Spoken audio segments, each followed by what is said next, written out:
How to fix can be invited as a collaborator on Instagram. Hey guys, welcome back to our YouTube channel and let us get started. First of all, if you are facing that problem, make sure that you're using the updated version of Instagram. Head over to your Play Store and search for Instagram. If you see update just like mine, tap on update and update your app. Now once you do so, head over to your app. Tap onto your profile on your right, and in order to invite somebody as a collaborator, you have to have a public or professional or creator's account.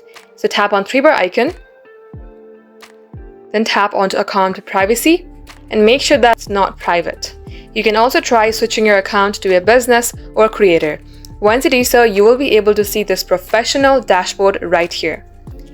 Now if you are still facing that issue, then tap onto settings. Scroll below onto apps and then search for Instagram. Here tap onto storage and clear the data.